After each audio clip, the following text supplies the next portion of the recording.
Hello students, আমি Moumita ma'am. আশা করি তোমরা সকলেই খুব ভালো আছো। Welcome back to our channel. আজকে আমি তোমাদের 5th সেমিস্টার মেজর ইংলিশের পেপার 10 থেকে একটি খুব ইম্পর্টেন্ট এবং খুব সুন্দর একটি ভিক্টোরিয়ান নোবেল, যার নাম হচ্ছে জেন এয়ার। ঠিক আছে, জেন এয়ার হচ্ছে শার্লট ব্রন্টের লেখা একটি খুব সুন্দর ভিক্টোরিয়ান নোবেল। তো দেরি না করে শুরু করে দিই আজকের সেশনটা। দেখো জেন এয়ার যে আছে, জেন এয়ার হচ্ছে মেন ক্যারেক্টার, তো তার নামেই নোভেলটার নাম রাখা হয়েছে জেন এয়ার। ঠিক আছে, আচ্ছা, Jane Eyre is a famous novel written by Charlotte Bronte. দেখো আমরা ব্রন্টের সিস্টারদের নাম শুনছি, তিনজন রয়েছে, তার মধ্যে কিন্তু শার্লট ব্রন্ট হচ্ছে একজন বিখ্যাত novelist. It tells the story of a poor and orphan girl named Jane Eyre who faces many hardships in life but remains brave and honest. এখানে না ফেমিনিজম বিষয়টিকে কিন্তু একটু প্রমোট করার চেষ্টা করা হচ্ছে। এখানে জেন এয়ার একজন অরফ্যান, একজন পুয়ার গার্ল, তবুও তার মধ্যে কিন্তু হচ্ছে আমরা ব্রেভনেস বলো বা তার মধ্যে আমরা তার যে সেলফ কনফিডেন্স বলো বা তার মধ্যেকার থাকা যে একটা অনেস্টি, সবটাই কিন্তু এখানে দেখানো হচ্ছে। যে জীবনে প্রচুর অবস্টাকলস পেয়েছে তার লাইফে, তবুও কিন্তু তার মধ্যেকার সাহস এবং তার অনেস্টি দ্বারা সে সবটা কিন্তু পার করতে পেরেছে। ঠিক আছে, দেখো একদম শুরুতে আমরা গল্পটাকে বিভিন্ন পার্টে ভাগ করব।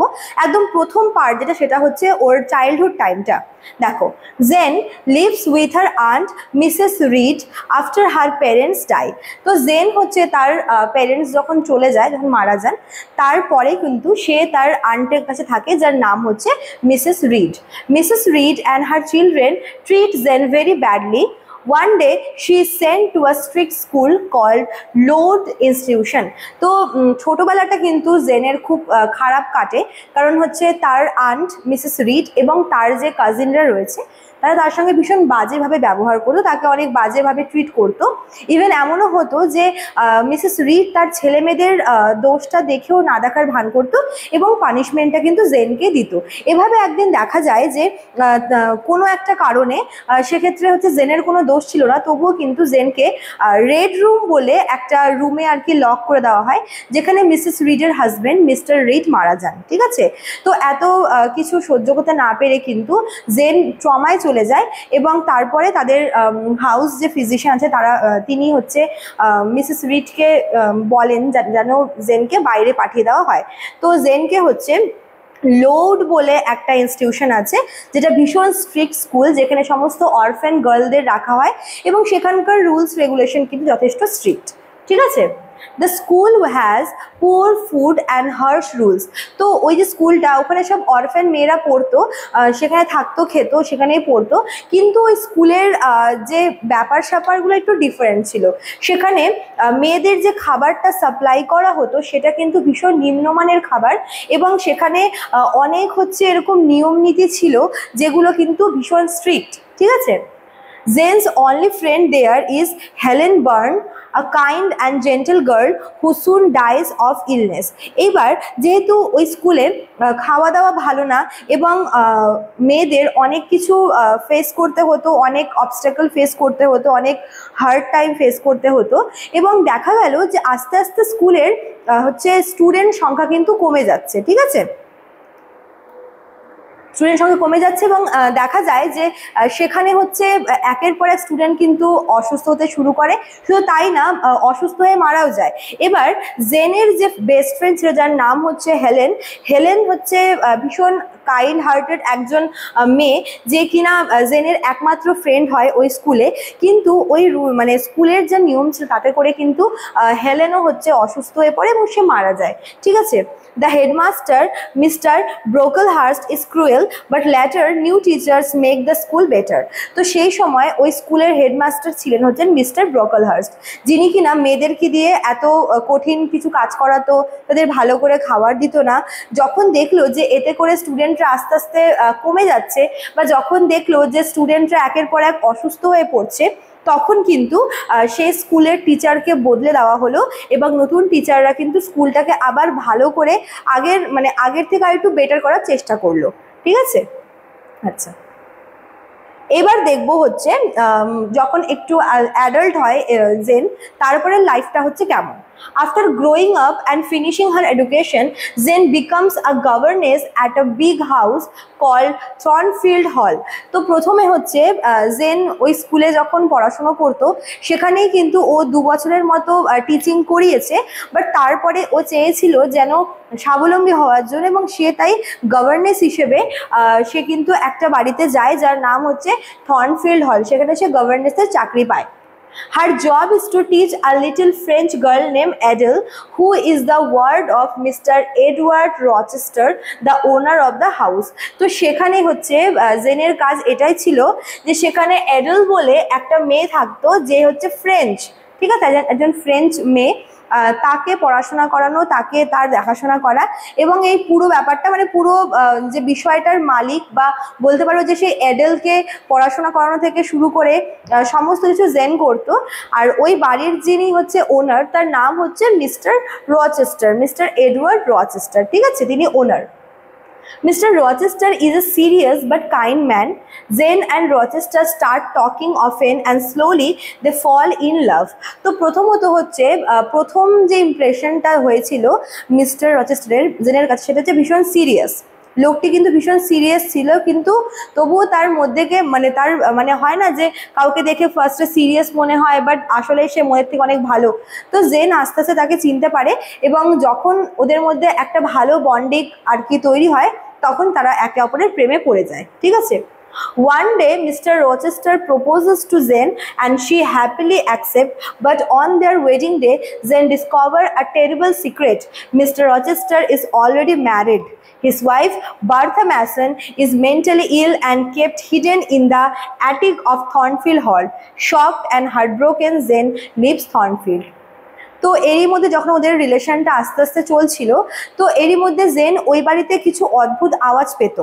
তার মনে হতো হয়তো কোনো একটা অদ্ভুত কিছু হচ্ছে। তিনি অনেকবার মানে মিস্টার রচেস্টারকে বলেছে জেন, কিন্তু তিনি কোনো রকমের রেসপন্স করেনি। এরই মধ্যে একদিন মিস্টার রচেস্টার কিন্তু জেনকে প্রপোজ করে বিয়ের জন্য, এবং জেন যেহেতু তার দিক থেকেও ব্যাপারটা হচ্ছে তারও পছন্দ ছিল, তাই সে কিন্তু হ্যাপিলি অ্যাকসেপ্ট করে। বিয়ের দিন ব্যাপারটা হয় কি, বিয়ের দিন জেন জানতে পারে যে রচেস্টার হচ্ছে অলরেডি ম্যারিড এবং তার ওয়াইফের নাম হচ্ছে বার্থা ম্যাসন, এবং এতদিন ধরে সে যে অদ্ভুত আওয়াজগুলো পেত, কারোর হেঁটে চলার, কারোর কান্নার, কারোর হাসির, এগুলো কিন্তু হচ্ছে সেই মহিলার ছিল যাকে কিনা ওই থর্নফিল্ড হলের একদম ওপরের ফ্লোরে একটা ঘরে বন্দি করে রাখা হয়েছে এবং তাকে দেখাশোনা করার জন্য একজন লোক রাখা হয়েছে। অ্যাকচুয়ালি মিস্টার রচেস্টারের যে ওয়াইফ মানে বার্থা ম্যাসন, সে কিন্তু একজন মেন্টালি আর কি ইল যাকে বলে, তার মানসিক অবস্থা ভালো না, তাই তাকে মিস্টার রচেস্টার আলাদা ঘরে বন্দি করে রেখেছে, এবং তিনি যে ম্যারিড এই ব্যাপারটা কিন্তু পুরোপুরি তিনি জেনের কাছ থেকে লুকিয়েছিলেন, ঠিক আছে। তো এটা শোনার পর হচ্ছে জেন ভীষণ পরিমাণে শক পায় এবং সে তার হার্ট ব্রেক হয় এবং সে সেখান থেকে চলে যায়, ঠিক আছে। আচ্ছা, নেক্সট আমরা দেখবো যে থার্ড যে পার্টটা, এখানে জেন একটা অন্য জায়গায় যায়। কি বলেছে, Jane travels far away and suffers from hunger and poverty. তো এবার জেন যখন থর্নফিল্ড হল থেকে বেরোয়, তার কাছে কিন্তু কোনো টাকা পয়সা ছিল না, সে এমনি বেরিয়ে যায়। তো কিছু দূর যাওয়ার পর তার হঠাৎ ভীষণ খিদে পায়, এবং যেহেতু তার কাছে টাকা পয়সা ছিল না, তাই তার মানে অবস্থা ভীষণ খারাপের দিকে চলে যায়। Later, she is helped by a kind man named Saint John River and his sister. তো এভাবে চলতে গিয়ে একদিন সেটা ভিলেজে গিয়ে পৌঁছায় এবং সেখানে তাকে শেল্টার দেয় মিস্টার রিভার্স নামে একজন ব্যক্তি এবং তার বোনরা, ঠিক আছে। Saint John offers her a job as a school teacher and later asks her to marry him and go to India as a missionary. এবার যার কথা বললাম অর্থাৎ হচ্ছে সেন্ট জন রিভার্স, তিনি কিন্তু একজন বলতে পারো যে হচ্ছে যাজক, হ্যাঁ, তিনি প্রিচার ছিলেন।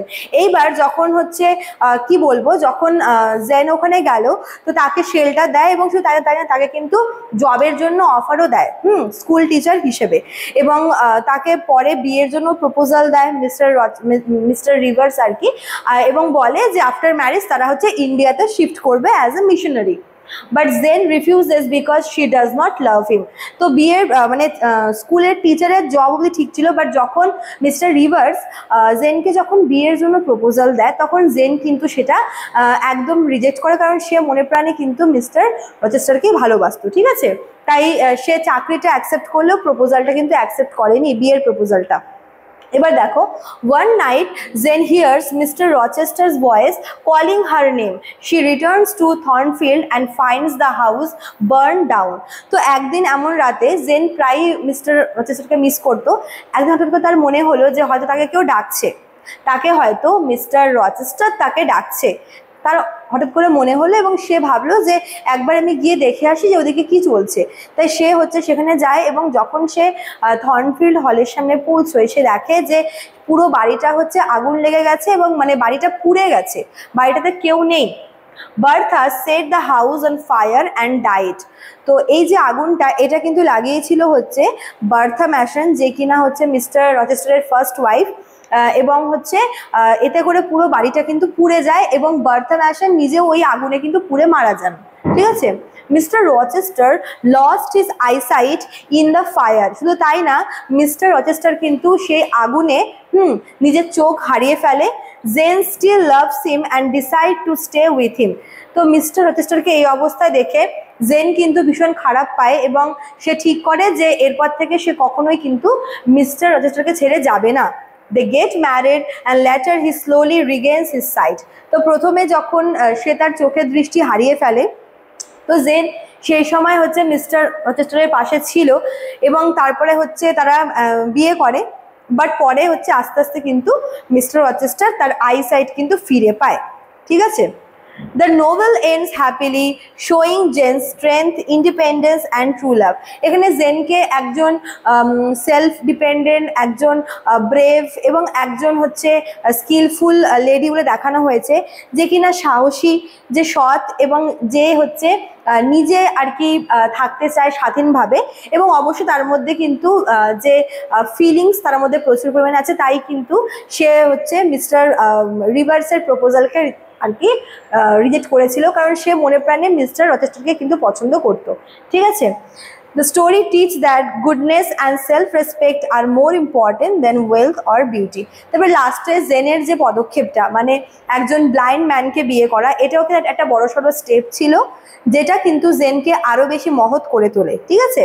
তো এই যে নোবেলটা, এটা পুরোপুরি কিন্তু জেন এয়ারকে নিয়ে তার অটোবায়োগ্রাফি ছিল, এটা বলতে পারো। তো অটোবায়োগ্রাফি হিসেবে এই নোবেলটা কিন্তু তোমাদের এক্সামের জন্য আসতে পারে। এছাড়াও জেনের রোলটাও ভীষণ ইম্পর্টেন্ট, মিস্টার রচেস্টারের রোলটা ইম্পর্টেন্ট, মিস্টার জন রিভার্সের রোলটাও কিন্তু খুব ইম্পর্টেন্ট। তো তিনখানা ক্যারেক্টার তোমরা এখান থেকে কিন্তু অবশ্যই রেডি করবে এবং এখান থেকে কী কী পড়তে হবে তার একটা ক্লাস তোমাদের আমি অলরেডি দিয়ে দেবো।